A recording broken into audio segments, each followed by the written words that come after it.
Hello everyone, and welcome back. In today's video, I'm going to show you how to create folders in Gmail step by step. In Gmail, folders are called labels, and they help you organize your emails so they're easier to find and manage. So let's get started. First, open your web browser and go to Gmail. Sign in to your Google account if you haven't already. Once you're on the Gmail homepage, look at the left-hand sidebar. Scroll down and click More if you don't see all the available options. Next, click Create New Label. A dialog box will appear.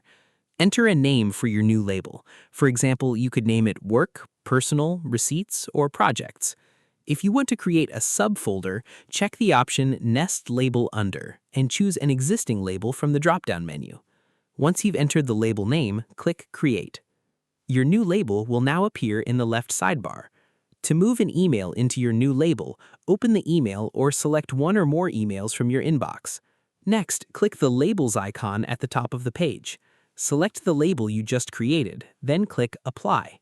If you'd like the email to appear only under that label and not in your inbox, click the Move To icon and choose your label. You can create as many labels as you need to keep your Gmail account organized. You can also edit, rename, change the color of, or delete labels at any time by clicking the three-dot menu next to a label in the left sidebar. And that's it. You've successfully created folders or labels in Gmail. Thanks for watching this video.